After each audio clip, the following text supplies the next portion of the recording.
Alors bonjour à toutes et à tous et un grand merci surtout aux organisatrices de cette journée de nous avoir conviés.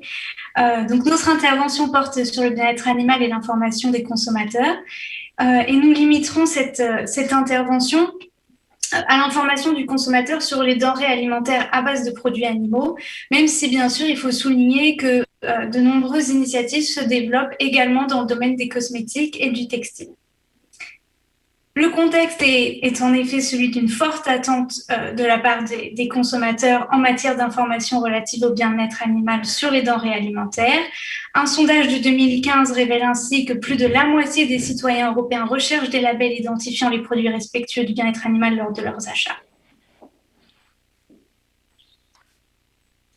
Alors, on a souligné le contexte de la plus grande transparence au bénéfice des consommateurs.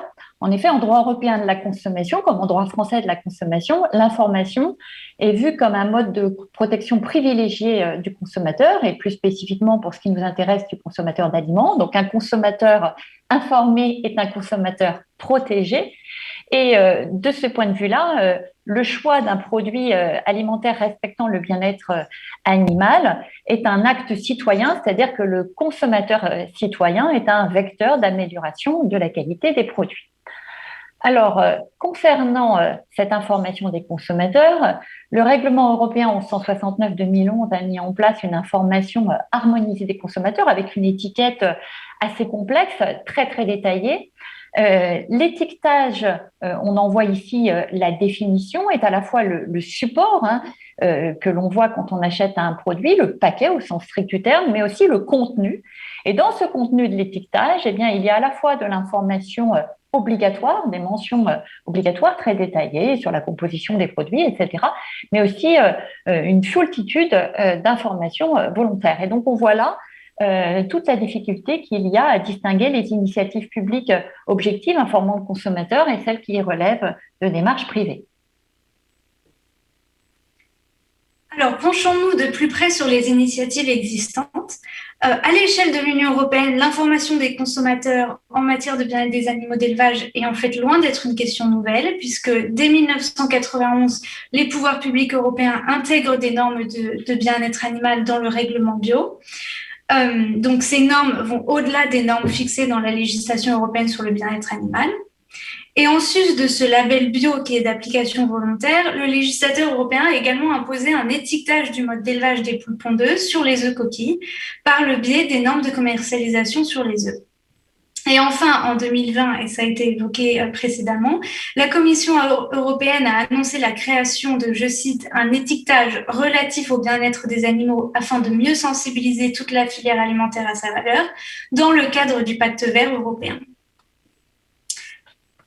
Mais les acteurs nationaux n'ont pas attendu l'Union européenne pour agir dans ce domaine.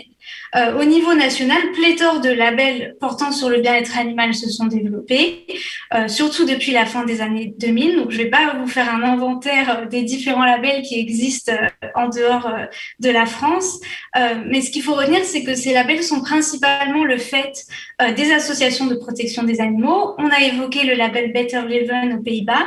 Il faut aussi évoquer les labels dans les pays germanophones, Fürmer Tierschutz en Allemagne, Tierschutz kontrolliert en Autriche. On a également une certification sur les œufs en Espagne, qui est le fait d'une association, encore une fois, ainsi qu'une certification bien-être animal du fait de l'association d'Irenes Biskitelse au Danemark. En France, on l'a évoqué, le secteur associatif a fait alliance avec les distributeurs pour créer alors un outil qui est intéressant parce que qui est à cheval entre le label bien-être animal et l'étiquetage du mode d'élevage et qui aura vocation, donc qui s'applique pour la viande de volaille et a vocation à s'appliquer également prochainement à la viande de porc. Et on note également une initiative similaire également portée par CIWF en Italie, portant sur l'étiquetage du mode d'élevage pour le lait et le porc. Les pouvoirs publics ont également participé à la création de labels bien-être animal. Le gouvernement danois a été le premier à développer un signe de qualité à 3 niveaux, qui du coup coexiste avec cette certification associative. Et il faut noter également des initiatives en cours de développement en Allemagne, et donc en Allemagne surtout sur le porc, et en Finlande sur le lait. À ce phénomène de prolifération de labels et de certifications s'ajoute celui de la multiplication des allégations en tout genre sur les emballages. Alors, il s'agit principalement d'allégations visuelles et textuelles. Et alors, certaines de ces pratiques commerciales sont réglementées, mais d'autres sont rattachées à un cahier des charges qui sont définis par les producteurs eux-mêmes. Et en tout état de cause, bon nombre d'allégations reposent sur des critères qui ne sont pas communiqués aux consommateurs et donc qui sont difficilement vérifiables. Alors, on va revenir sur les précisions sémantiques sur lesquelles on s'était attaché dans les slides précédentes. On le voit avec ce maquis de logo, il faut juridiquement être assez précis, c'est-à-dire que l'information obligatoire, l'étiquetage obligatoire présente des garanties d'objectivité. Donc, cela permet véritablement de protéger le consentement et l'acte d'achat du consommateur.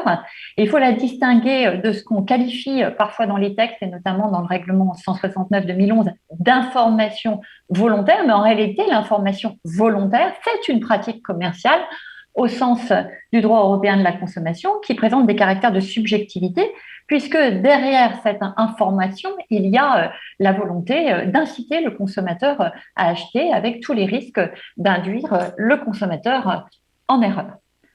Donc, on le voit, je ne peux pas agir sur les slides, donc il me faudrait la suivante. On le voit, la problématique est double. Il s'agit à la fois de créer, on l'a évoqué précédemment, une information qui soit la plus harmonisée possible et d'avoir un étiquetage commun au bénéfice des consommateurs à l'échelle de l'Union européenne. Mais on voit qu'il ne faut pas oublier un deuxième aspect, c'est que l'information obligatoire, objective, peut être annihilée par beaucoup de pratiques marketing et il faut en parallèle non seulement bien informer le consommateur, mais éviter aussi qu'il soit induit en erreur et lutter contre l'information trompeuse. Donc cette problématique, elle est double. Alors quelles sont les voies d'action possibles pour l'action normative de l'Union européenne ? Alors, on l'a évoqué, comme il n'y a pas de fondement textuel spécifique pour fonder une politique de protection du bien-être animal, malgré l'article 13, on l'a évoqué, du TFUE, on a besoin d'autres bases juridiques. Alors, on peut classiquement avoir une approche qui est une approche horizontale de protection des consommateurs. De ce point de vue-là, on va explorer cette première voie. Et puis, comme on le verra en l'état actuel des choses, il n'existe pas, malgré les annonces, on l'attend pour 2023, mais pour l'instant, il n'y a pas d'étiquetage obligatoire horizontal. Eh bien, il faut aussi s'intéresser à la réglementation agricole qui, par le passé et de manière ancienne, alors certes avec une approche plus fragmentée, moins horizontale, a encadré des marchés spécifiques, segmentés, avec un certain nombre d'informations qui sont ainsi communiquées aussi aux consommateurs. Donc, c'est ces deux voies que nous allons explorer autour du plan suivant. Donc, nous allons d'abord voir comment le plan va apparaître. Alice, pardon. Donc, nous allons voir d'abord ce qu'il en est de l'encadrement par la réglementation sur l'information du consommateur et après, on verra la réglementation agricole comme levier d'une information de qualité. Sur le premier point concernant l'information du consommateur, le bien-être animal est le grand oublié en matière d'information des consommateurs sur les denrées alimentaires. En effet, on doit normalement informer le consommateur sur les caractéristiques essentielles d'un bien, donc c'est bien un contrat de vente au sens juridique du terme dont il s'agit, et la directive 2011/83, qui est une directive horizontale en matière d'information des consommateurs, prévoit cette information. Toutefois, le règlement plus spécifique dédié à l'information des consommateurs sur les denrées alimentaires, donc qui participe de la politique de protection des consommateurs, puisqu'est cité l'article 169 du traité de fonctionnement de l'Union européenne, sachant toutefois que la protection des consommateurs est toujours assurée de manière indirecte par l'amélioration du fonctionnement du marché intérieur, eh bien, concernant ce règlement, il n'y a pas d'information obligatoire sur le bien-être animal en l'état actuel du droit positif. Alors, ni sur les modes d'élevage, ni sur les modèles d'abattage, ni, a fortiori, sur le transport. On a uniquement ce considérant qui est mis en exergue ici, qui est le considérant 50 sur l'étourdissement des animaux, sachant qu'on renvoie à une législation future et que cette question a été très débattue sous fond, on l'a évoqué précédemment, de considérations religieuses, et qu'en 2015, un rapport de la Commission a conclu à l'absence de pertinence d'un tel étiquetage. Alors, de manière générale, le contexte est qu'il y a peu d'informations sur les qualités extrinsèques d'un produit alimentaire et notamment sur les méthodes et procédés de production. On est informé de manière détaillée sur le moindre composant de la denrée alimentaire, mais beaucoup moins sur la géographie et l'histoire de la denrée alimentaire. Un peu toutefois sur la géographie, puisqu'il existe dans le règlement de 2011 des informations sur le pays d'origine et l'indication de provenance, notamment en matière de viande. On sait par exemple que la viande a été élevée, abattue par exemple au sein de l'Union européenne. On l'a su après l'ESB pour le bœuf et puis on le sait depuis plus récemment pour d'autres espèces d'animaux. Alors, la difficulté, c'est qu'il faut établir un lien, notamment parce qu'il y a les règles de l'OMC qu'il faut respecter. Il faut établir un lien entre la provenance du produit et ses qualités. Il faut objectiver en quelque sorte ce lien. Alors, c'est le cas pour notamment le fait que les indications de provenance garantissent que l'on respecte ainsi des normes supérieures au sein de l'Union européenne, notamment des règles supérieures en matière d'environnement, mais aussi en matière de bien-être animal. Mais on voit toute la difficulté qu'il y a à établir cela, notamment dans le contentieux Lactalis assez récemment, puisque la Cour de justice, le 1er octobre 2020, a considéré que la réglementation française, qui impose des informations supplémentaires sur la provenance du lait, notamment la provenance nationale, est-ce que c'est du lait français ou non, eh bien, n'était pas conforme au règlement 1169-2011, puisque le lien avec des propriétés objectives, le plus français en quelque sorte, n'était pas établi dans ce domaine, ce qui a donné lieu à l'annulation très récente, en mars dernier, du décret sur l'indication obligatoire de l'origine du lait comme ingrédient. Alors, comment est-ce qu'on pourrait, dans ce contexte un peu contraint, un peu difficile, prévoir de nouvelles obligations, de nouvelles informations obligatoires sur le bien-être animal? Alors, il y a quand même une certaine souplesse du règlement 1169-2011. Beaucoup de considérants prévoient qu'on peut actualiser l'information, prévoir de nouvelles exigences des consommateurs et de nouvelles informations. Et notamment, on prévoit à l'article 3 que des considérations éthiques peuvent influencer le choix du consommateur et cela peut donner lieu à la création d'une information obligatoire. Donc, la liste n'est pas limitative, on peut intégrer des qualités extrinsèques et puis par ailleurs, on tient compte de l'attente des consommateurs et c'est le cas, on l'a montré pour le bien-être animal, donc ces attentes qui sont subjectives peuvent être prises en compte. Toutefois, le problème, c'est quand même la prise en compte des considérations éthiques concernant l'information des consommateurs sur les denrées alimentaires. Il y a des feux verts, il y a des feux rouges.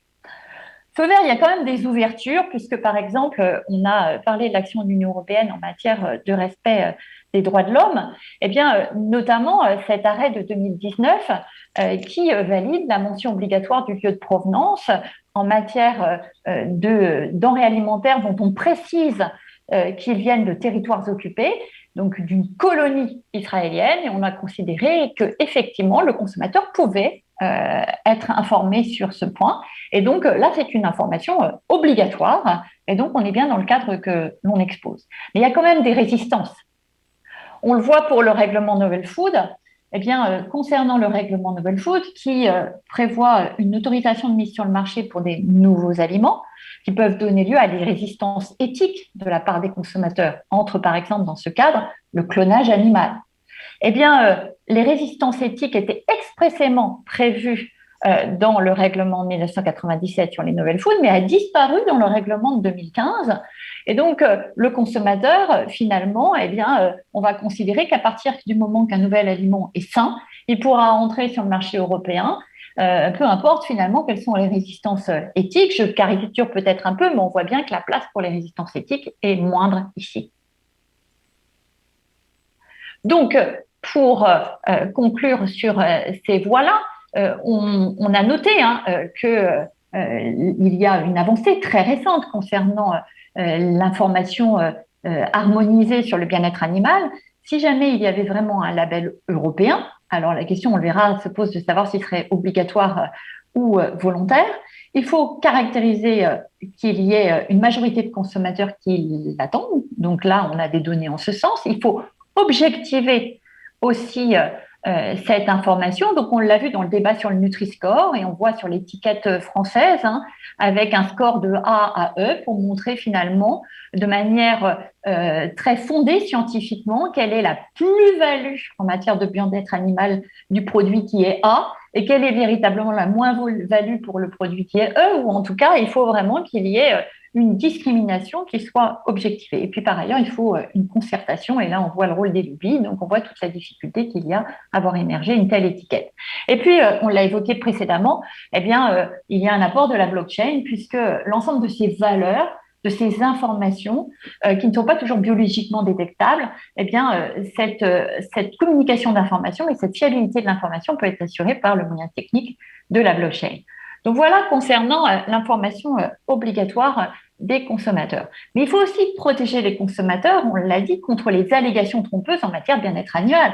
Autrement, si on informe le consommateur, mais que tout cela est mélangé par un maquis de promesses autant fallacieuses les unes que les autres, eh bien, finalement, l'objectif ne sera pas atteint.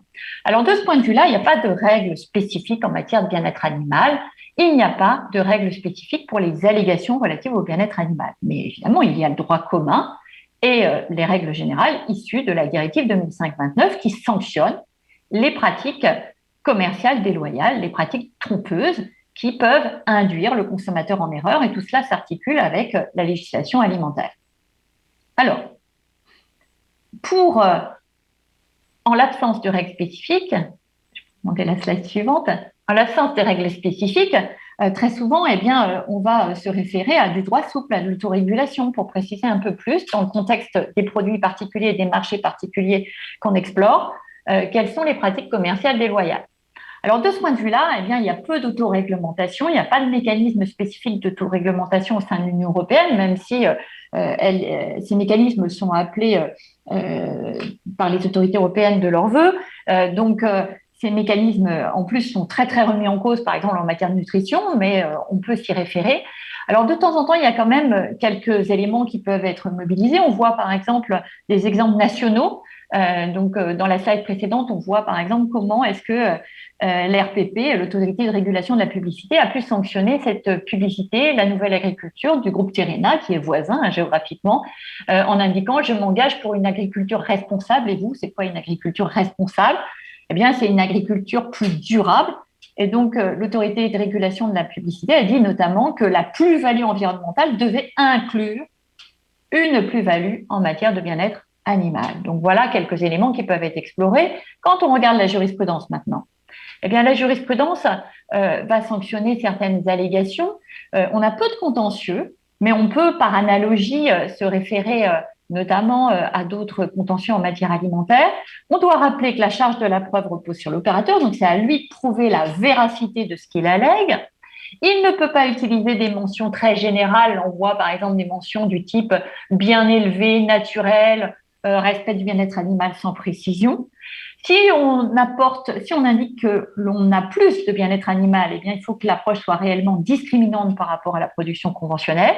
Donc, cela nécessite de se référer à un cahier des charges avec un lien sur le site Internet qui montre tous les points qui sont ainsi respectés et que tout cela soit objectivé avec notamment des références qui soient scientifiquement fondées. Par ailleurs, il faut tenir compte du contexte général, de l'impression et de la cohérence. On ne peut pas avoir des démarches totalement incohérentes avec des images de près, des images totalement naturelles, avec, par exemple, des degrés d'industrialisation très élevés. On le voit là avec, par analogie, le contentieux de l'arrêté Cannes du 4 juin 2015. Vous voyez des belles gousses de vanille. Eh bien, dans ce produit, il n'y avait absolument pas de vanille naturelle, que des arômes artificiels. Cela a été précisé dans l'étiquetage, mais moi, quand je suis consommateur, si je vois une belle framboise, une belle gousse de vanille, j'ai l'impression que tout cela est dans le produit. Donc, pour finir sur la question de la protection des consommateurs, rappelons cette dernière campagne il y a quelques jours des associations de protection du bien-être animal qui ont montré finalement l'envers du décor du poulet Maître Coq. C'est le groupe LDC qui est ici visé avec ses marques Marie notamment et Maître Coq. Et donc là, il y a une publicité hyperbolique qui montrait des petites poules qui dansaient sur le son d'une chanson de Claude François.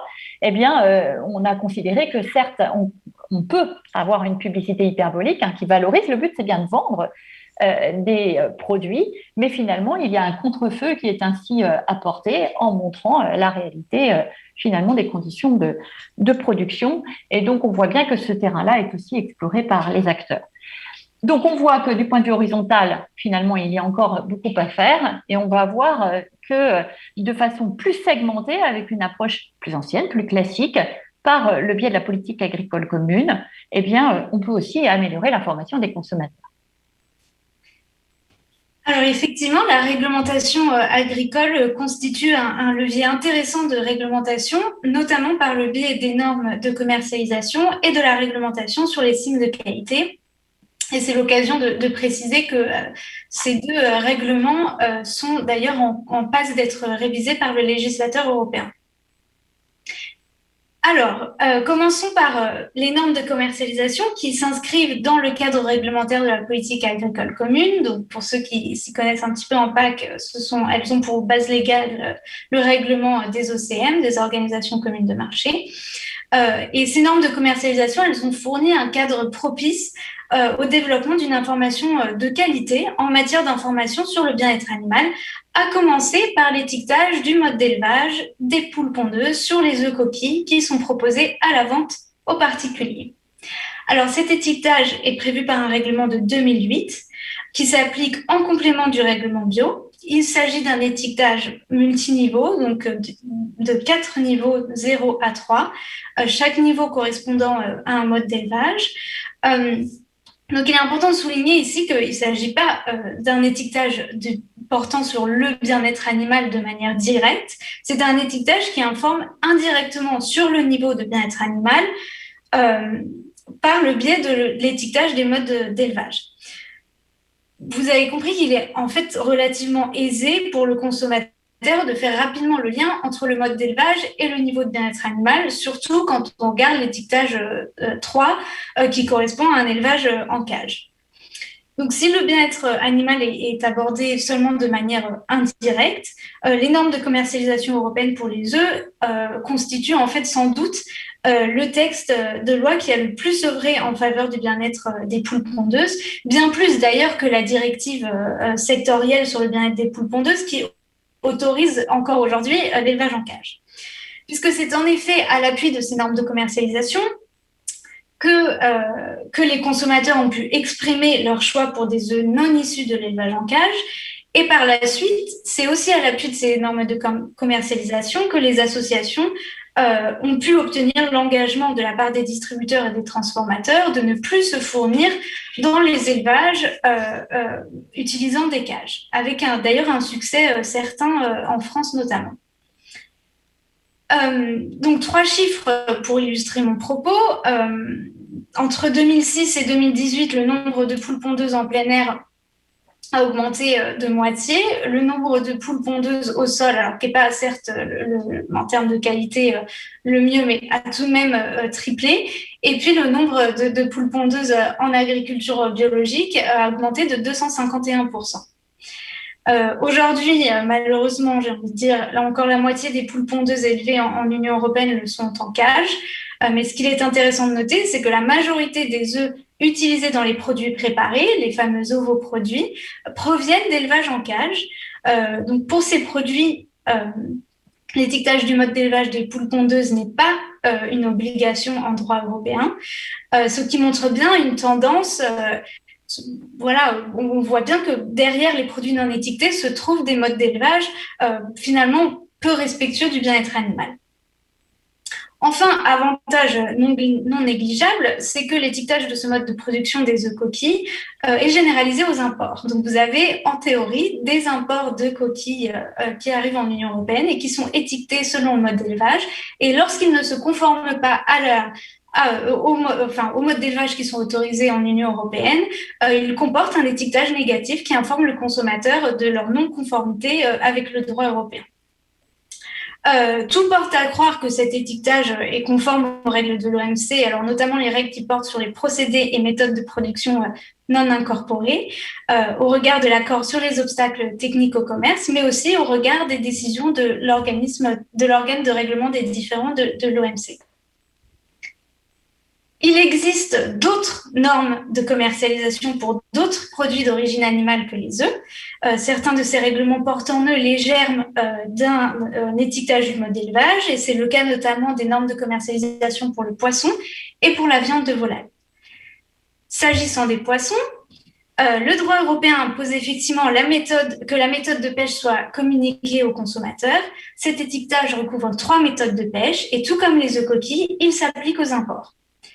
Alors, il est vrai que pour le coup, la méthode de pêche ici informe dans une moindre mesure le consommateur du niveau de bien-être des poissons comparé à l'étiquetage des œufs.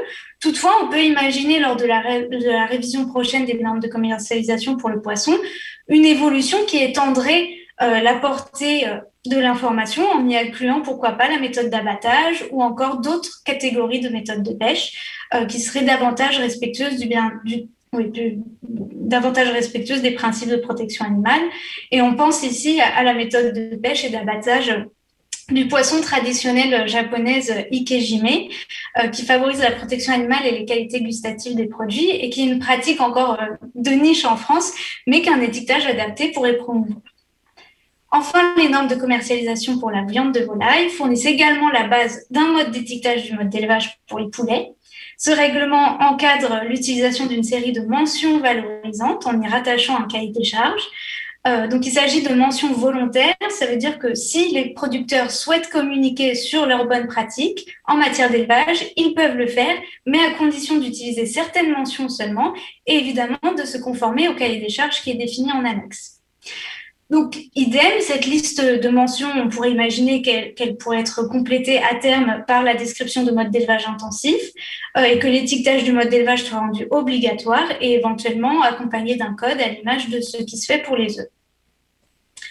Au-delà de ces 3 filières, au-delà de la filière ponte, pêche et volaille, on peut également imaginer des normes de commercialisation qui imposeraient l'étiquetage du mode d'élevage dans la filière porcine et laitière, par exemple, d'autant plus que l'existence de labels volontaires pourrait venir préparer le terrain de cet étiquetage en encourageant la segmentation au sein des filières, comme c'est le cas en Italie. Il y a déjà des labels qui s'appuient sur le mode d'élevage, des labels volontaires, ainsi qu'en France pour la volaille et prochainement le porc. Donc, il faut ici rappeler les nombreux avantages de l'étiquetage du mode d'élevage.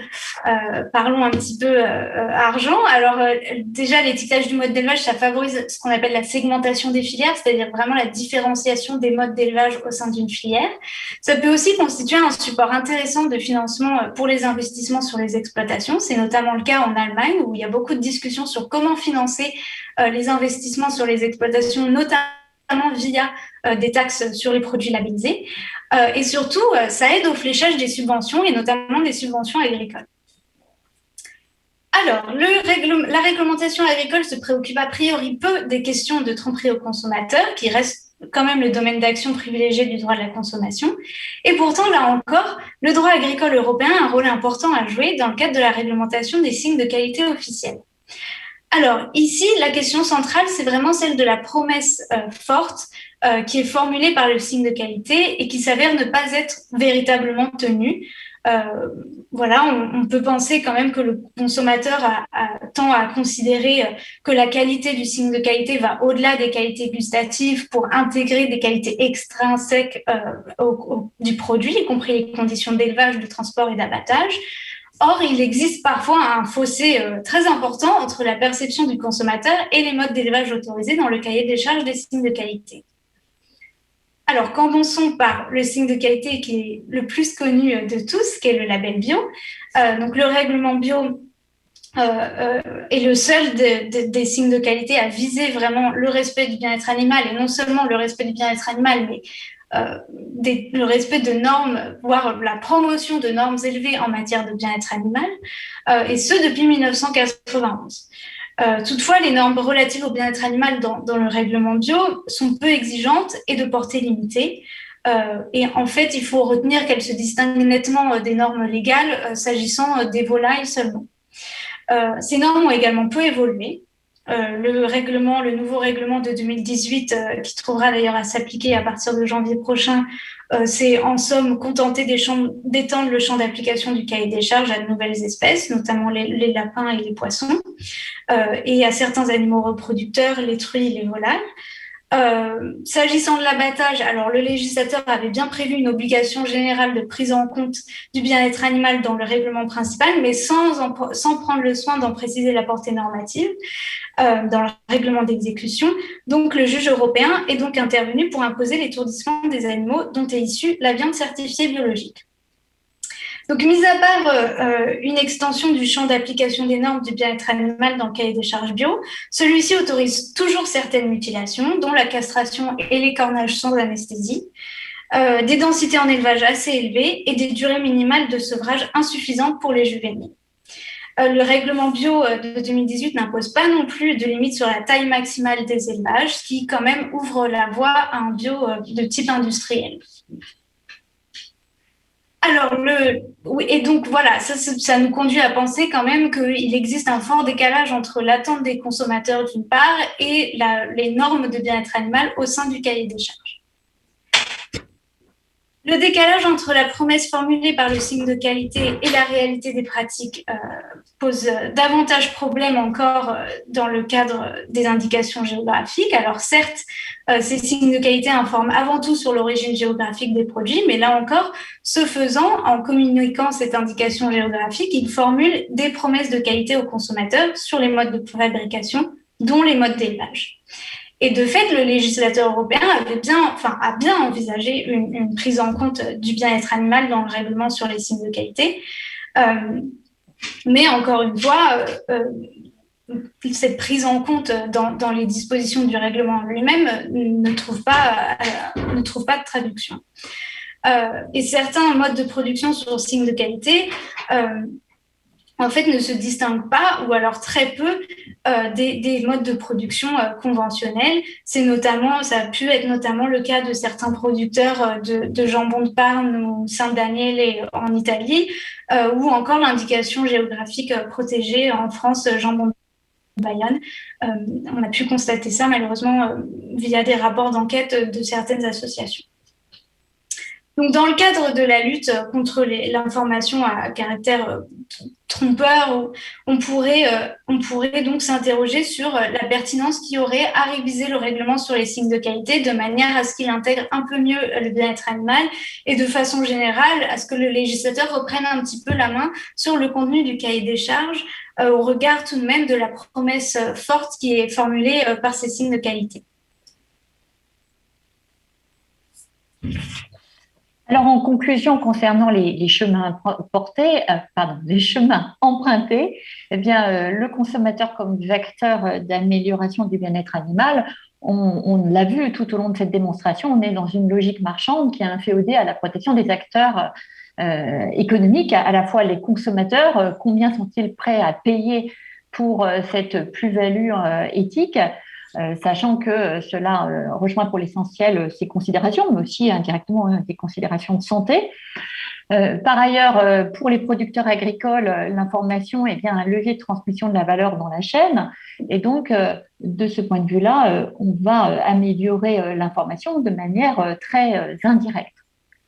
Par ailleurs, concernant l'autre question sur le futur logo européen. Donc, il y a des difficultés à déterminer d'abord si c'est une information qui va être obligatoire ou volontaire, qu'est-ce qu'elle va couvrir, simplement les modes d'élevage, ou alors aussi les modes d'abattage, la question du transport, mais ça a été évoqué par les interventions précédentes. Donc finalement, eh bien, le futur est devant nous, mais il ne faut pas oublier que plus on informe le consommateur, plus il faut aussi s'attacher à ce qu'il n'y ait pas un contre-feu, et il faut que la lutte contre l'information volontaire trompeuse reste un thème auquel on prête attention, puisque pour l'instant, c'est plutôt un thème qui a été négligé.